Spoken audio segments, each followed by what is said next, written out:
Man, what is taking this guy so long? Yeah, I want to make it to chow before all the good stuff is gone. What good stuff? Leave to Torino to find the mess hall plus. Y'all just better hope that Mosby doesn't show up. Sergeant Mosby? Holy crap, you don't think he'd come out here, do you? Doubt it. He'd send someone else. Probably a low-ranked butt kisser. Yeah, I hope he talks as fast as you. I hate school. As your high school diploma might attest to? Ooh, that's right. You didn't get one. I got my GED. Mister, I didn't do ROTC because I'm too good to be an officer. Didn't even go to college? Let's see what the Army knows first. Then I might give college a chance and see what they know. Really? At least you had the grades. You could have done college and ROTC. Yeah, now he's just doing the private thing. Eddie!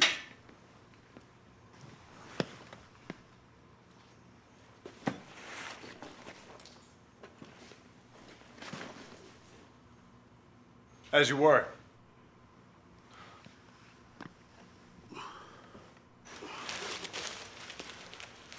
I'm Corporal Padansky. Sergeant Mosby sent me to talk to you about some of the... Padansky? Yeah, Padansky. That Padansky? Which Padansky? He's that guy. What guy? The Star Wars guy.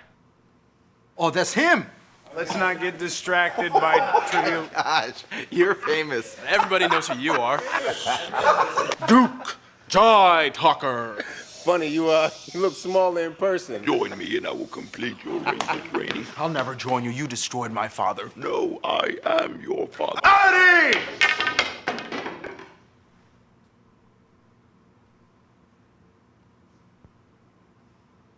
Private Payne! Attention! Evidently, you don't think these two stripes on my chest are worthy of your attention. But until the CO says otherwise, my rank as a corporal serves as a non-commissioned officer responsible for the health and welfare of those of lower ranks. Orders given by a corporal are to be received as if given by the CO himself. And if you haven't checked lately, those mosquito wings on your chest are definitely a lower rank. So I suggest that you pay close attention to what I'm going to tell you, or I will serve you up as an appetizer to Sergeant Mosby. And he can be one hungry NCO when he wants to be. Got it? Yes, Corporal.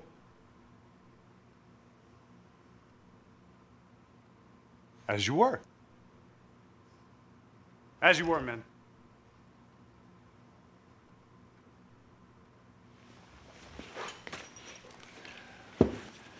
Because you four are new arrivals to the unit, Sergeant Mosby ordered me to meet with you and go over the basics of the use of lasers that you may encounter before he gets a hold of you.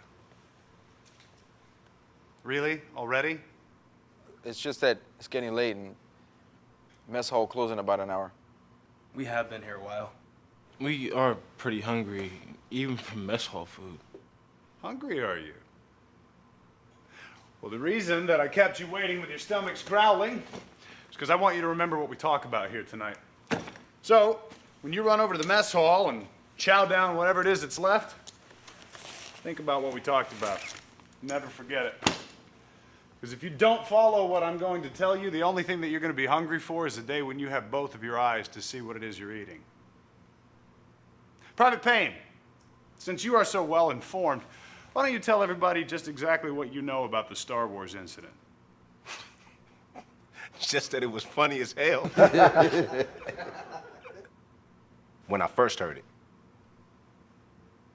you played Duke Jive Talker, somebody else played Vader, you had a lightsaber battle, and, you know, yeah, that was pretty much it. Well, until Sergeant Mosley caught you. Is that all you heard? Well, that and he was your father. Nothing else? Nope. Anybody else? You know what kind of laser I was using? Nope. You know what class it was? Class, no. You know what the NOHD was? NOH what? You want to see what I was using? Yeah. Sure. Do it.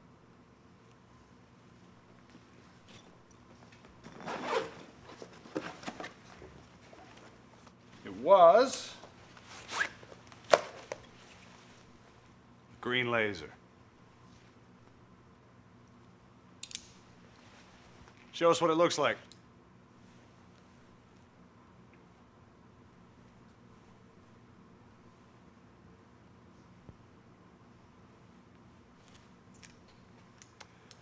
Private Payne is appropriately named because he is now officially blind from exposure to a Class 3B laser that he looked into, and his blindness could be permanent.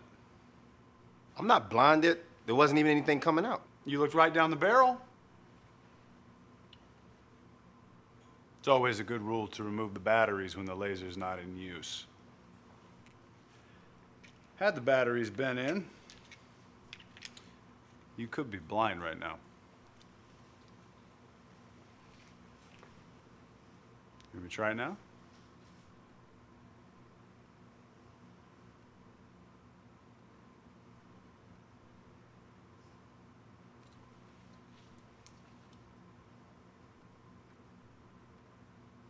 Hey! We don't want to get hurt. Should that even be on in You here? said we blinded him. So why am I able to shoot this laser at the pillar? These are so powerful. Why are we issued these things if we can hurt each other? You guys say you heard a story about two guys playing Star Wars. But what you didn't hear about was just how close we came to hurting each other and everybody around us by playing with these little green lasers. So you could have blinded me.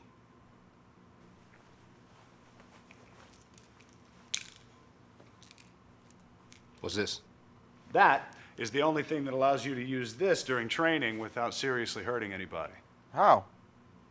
A little blue screw can be inserted into many of the combat lasers that you'll be issued, including this green laser. Once inserted, you won't be able to adjust the power level beyond the training mode, which allows you to train safely. But still, you do not want me to point this in your eye while it's turned on. You don't ever point any laser in your eye.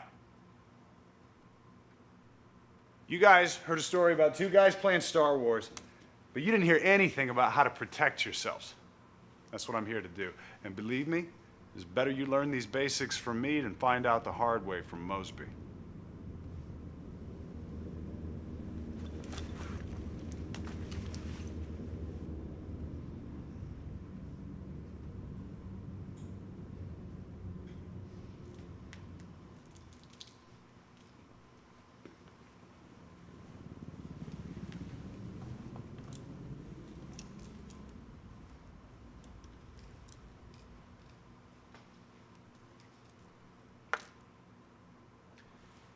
Take note. Every laser that requires a blue safety screw has one in it. The batteries are out, and they've been powered off. Will we be issued all those? I sure as hell hope not. Not yet, anyway. I wouldn't trust you guys with just one of these. But each one of us will have at least one of them, right? Most likely. Each of you will eventually be taught how to bore sight your weapon. Something like this. Bore sight? Zeroing your weapon to hit what you aim at. There's nothing better than a red laser mounted into your barrel to make those adjustments. It's called a bore light laser for bore sighting. At the range, you'll want to make sure that your red laser is hitting here so you hit your target here. So are red lasers harmless? This particular one is. It's a class 2, but most of the lasers that you're likely to encounter aren't. What do you mean, likely?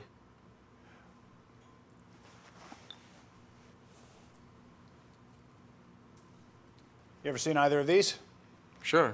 I used to drag my sister's cat crazy with one just like this. All my teachers use that in the classroom. So they're harmless, right? Well, let's ask Payne. Is the bore light laser the same or different than either of these two? Don't know. Well, would you pick up the cat toy laser and point it into the eye of your pet? I did plenty of times. Would you, Payne? Yeah, I guess so. Why would you? Well, if it's sold for playing around with, then no one should get hurt. Would you do the same with the classroom pointer? Maybe. Sure. Why do you say sure? Well, the label on this cat toy says it's a class 3R. So is this classroom pointer. Can you tell the difference between the classes? Doesn't matter. If those two are the same and one can be used for play, then the other would too. Anybody can figure that out. Really? Did you know that there are 7 classes of lasers? Did you know that the higher the class, the more hazardous the laser is? Class 1 lasers have no hazard. Class 4 is the most hazardous class. What was the class of the bore light laser? Class 2. And what did you say the cat toy was? Class 3R. And the classroom pointer? 3R. So, is the cat toy safe?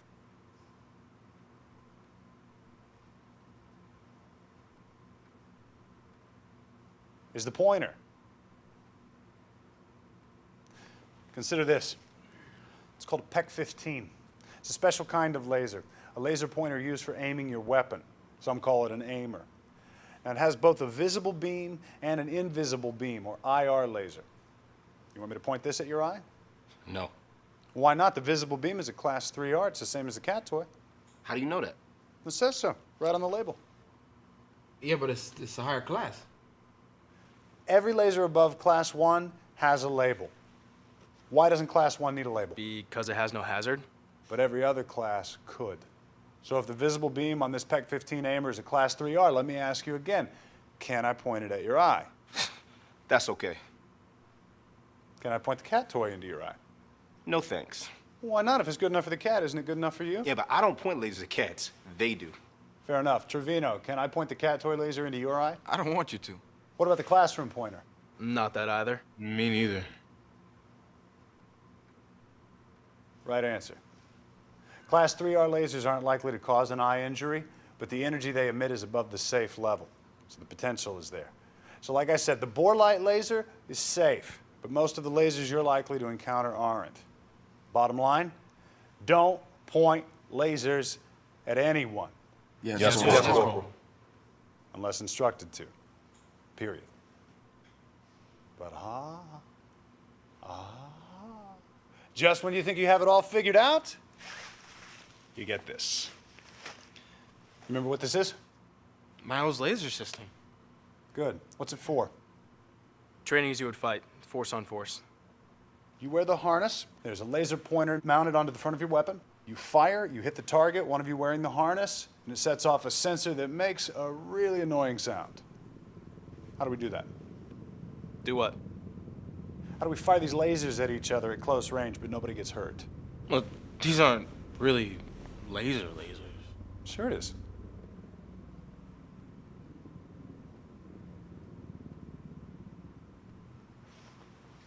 What's this? Laser target designator. You aim it at a target, and a drone or an aircraft picks up the spot where the beam hits and fires a laser-guided munition at it. Pinpoint accuracy. That's pretty cool. And it's also the most hazardous laser class in the Army inventory.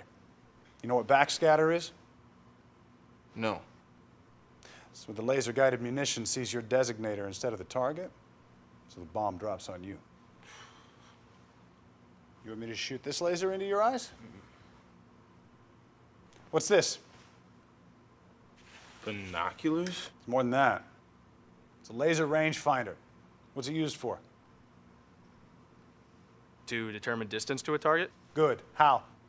A laser? Somehow? You want me to shoot this laser into your eyes? Most laser rangefinders today are class 1. It's the only class that's eye safe. Absolutely no hazard to your vision. But even though they aren't a hazard, never point them at anyone unless directed. Why start bad habits? You're going to come in contact with all of these lasers. Use them wrong, and Mosby will make you wish you joined the Navy. So what do we do? I am so glad you asked. These are your rules. The first rule, the most important rule, treat every laser like a weapon. Never point one at anyone unless they are specifically to be targeted. Even the cat toy? Okay, I get it. You just broke the first rule. Which was?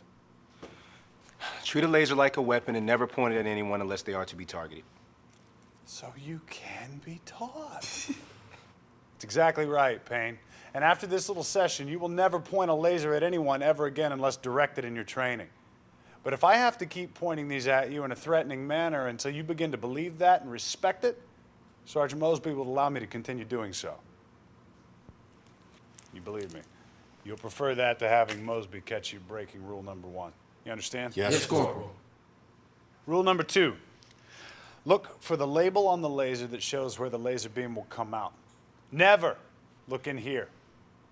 Look for the label. You see where they are?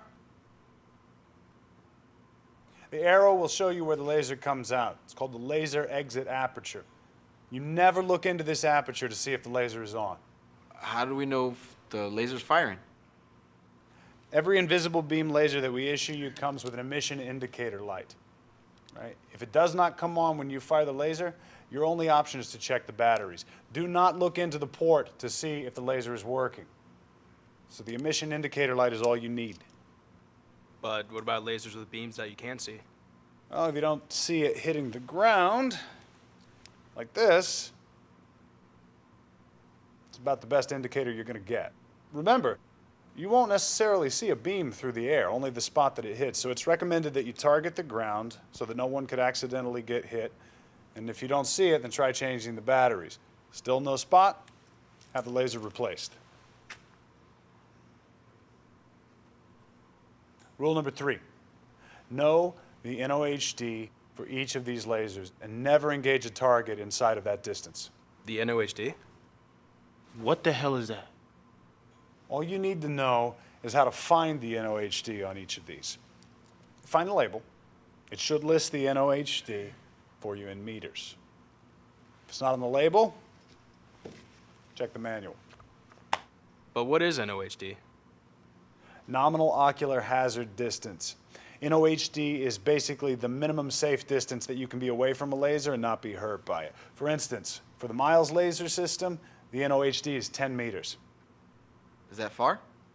If the Denver Broncos line up 10 yards away from the Seahawks, then you could fire a Miles laser at them and they'd be safe. That's how we train with them, never shooting them closer than 10 meters. But magnifying optics, like binoculars, increase the NOHD about 7 times. Which means what? If the Seahawks were on Denver's goal line, which they were quite a bit during that Super Bowl, then you'd have to be at least 70 yards down the field before you fired a Miles laser at them. This one doesn't say anything about NOHD. Class 2 is safe, but for reasons we don't need to get into right now, it doesn't require an NOHD label. But you should memorize the NOHD on any laser you're issued. Otherwise, you could hurt each other. NOHDs vary quite a bit from the Miles laser at 10 meters to the target designator at more than 10,000 meters. I'll give you a handout to study when we're through here. Soon, I hope. Rule number 4, only lays intended targets, never unauthorized targets. What's the problem with that? Look, there's a lot to teach you about lasers, and as you train, you'll get all the details in time. But for now, understand that when we train on a range, the targets we aim at are carefully selected and designed for your training. You lays an unauthorized target, and you don't know how far away it is or whether some unsuspecting person will move into the line of fire. Is it within the NOHD or not? That's why backstops like hillsides, mountains, or a tree line help to ensure hazardous laser beams are contained within the controlled range. So don't play around. Only use your laser for the mission that you're given. And Trevino has stumbled into rule number 5. Never shoot a laser at reflective surfaces. Is that bad too? When a beam hits a reflector, you don't know where it's going, so you have no idea who might get hurt. So just how often do guys get hurt by these things? Well, even if it was only once, would you want it to be you? Wear an eye patch the rest of your life? What situation would we be in where we could get hurt? Let's assume you're on a training mission at night. You need to alert a buddy across the field from where you are. So you take your infrared laser, it's the invisible one, and you fire it in his general direction. Why not use the red beam pointer that you showed us earlier? Well, at one time, I would have thought the same thing, but there are several potential dangers with either laser here. First problem, using a visible laser isn't a safety issue, it's a tactical issue. The beam would be seen. Correct. Push the fire button and a bright red spot shines across the field. Now your opposition knows exactly where your buddy is. And if there's any dust or humidity in the air, your beam lights up like Star Wars, and now the enemy knows exactly where your location is.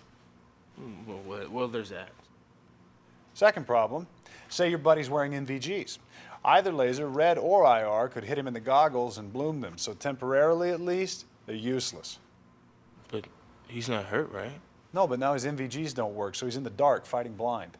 Well, that's not good. On top of that, you really want to tell Mosby you just trashed a pair of night vision goggles that cost thousands of dollars? Now your life really is in danger. Finally, what if he doesn't have his NVGs on when you fire it his way? You could hit him in the eye within the NOHD with a Class 3B IR pointer or illuminator. So he's blind? Well, it's one possibility. But in combat, any injury to his vision could get him killed. So basically, point a laser at one of us to get their attention is just flat out wrong. That's not what I'm saying at all. You'll be trained to do just that with TTPs. TTPs. Tactics, techniques, and procedures. You'll get that info when you're trained with a particular laser. I'm simply addressing safety with regard to the lasers you may be trained on. So is the IR laser for night use? Absolutely. The IR pointers or illuminators make your NVGs very useful. It's like turning on a flashlight that only you and your fellow soldiers can see. Because we have the NVGs. Precisely. The IR laser emits a large beam that illuminates everything in its path. So that's all good. Yeah, when used properly, it gives a huge advantage when fighting at night. But what if you leave it on Like, what, you mean all the time? all the time? Someone could get injured. Absolutely. You leave a Class 3B laser on after a mission or training is ended, and they become a huge hazard to anyone nearby. With NVGs turned off, the beam is invisible. So there are countless scenarios where personnel could be at very close range and consequently injured. Like loading up in a vehicle. For the ride back to camp, that's exactly right. What's another issue when leaving the lasers on? Batteries run out. And what if you don't have any extra batteries with you? Now, a whole lot of you are in trouble if everybody's illuminator dies. Your laser won't be there when you need it. You will care then, but it'll be too late. It's rule number 6. Treat your laser just like your weapon. If you're not ready to engage, put on your safety and turn the laser off. Do it every time. Make it automatic. Now, about that little blue screw. Think blue means training. If we're training, there had better be a blue screw in your laser. With it in place, you can't turn the knob that changes the power setting of the laser, setting it to something that could really hurt you. Like the one inside the green laser. Correct. With that blue screw in place, you cannot exceed the power setting that the Army authorizes for training. In combat, you would take that out. So think blue means? Training. Training. Very good. Okay, that ought to do it. What, that's it? We hardly broke a sweat. Yeah, well, I figured you guys are really smart, so no sense in boring you to death. But you said if we weren't careful, we can get bomb pointing that one. The target designator, yes. Well, you never taught us how to avoid that. Don't let your laser get reflected back at you, causing backscatter. What is that? It's when your laser splays across an object instead of your target. This is only possible when using the target designator with its very strict TTPs. The laser's beam is designed to be tracked by a sensor and a guided smart munition. So when you designate a target, the guided munition goes to the strongest laser signal that it sees. It had better see the target, not you. Well, how can we be sure the target has the strongest signal? Pretty soon you're going to be out training, and Sergeant Mosby's going to give you a designator and tell you to target an object for a drone or a helo to hit. What you have to do is make sure you have a clean line of sight between your laser and the target. No obstructions or reflective surfaces. What if we can? Trust me, you will find a way. What causes backscatter? Foliage, smoke, tall grass. The beam hits any of those and it scatters. If the smart munition sees the scatter instead of the target, it could drop on you. Wait, tall grass?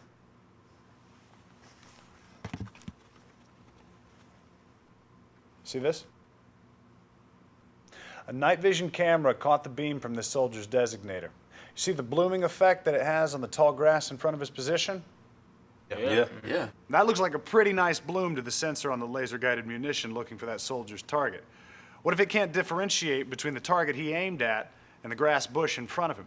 What if that bloom is brighter than his target out there in the night? He's toast. All that blooming near his laser means he's toast. Backscatter means toast. So don't do it. Okay. So I've warned you guys, if you play around with any of these lasers, you deserve whatever it is that Sergeant Mosby does to you. Got it? Got it. Everybody good and hungry now? Very hungry. Okay. It's better to have a little hunger in your stomach than to be hungry to have your eyesight back. All right, let me give out your study guides and we'll get out of here. One question. Sure. If I ever find myself inside the NOHD and I look a laser right in the eye, what do I do? Better get used to saying, "Arr," because you're going to look like a pirate wearing an eye patch for the rest of your life. That's actually not a bad impression.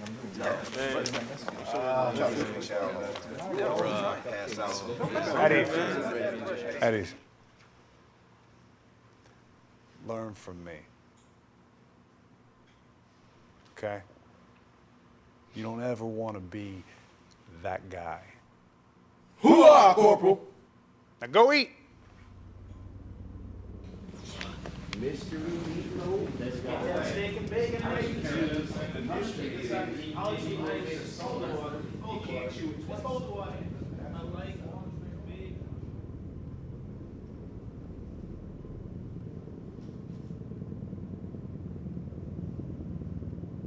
Yes, sir. You don't ever want to be that guy.